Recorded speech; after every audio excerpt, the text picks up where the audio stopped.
Vipi mdogo wangu? Shikamoo. Vipi? Mbona kama unalia?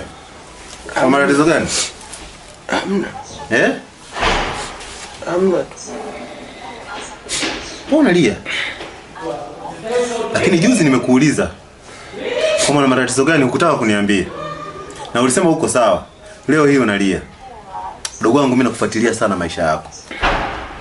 Kila hatua zako asilimia kubwa sana nakufuatilia na nakuona. Jaribu kuishi wewe kama wewe. Sawa? Hili eneo la chuoni hili tunakutana na watu wengi sana. Ukitaka kufuata kila tabia ya kila mtu utakwama na utafeli. Hichi chuo kitakushinda. Sawa? Umeshawahi kuchanganya mafuta na maji? Umewahi kuona yanakaa pamoja?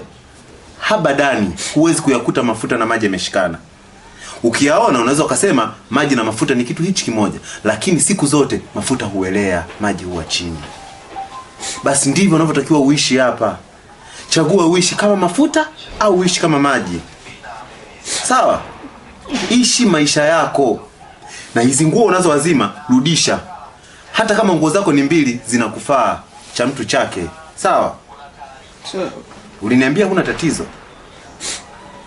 Lakini ishi maisha yako mdogo wangu. Utafika mbali, sawa? Mimi sipendi kuona matatizo yako haya.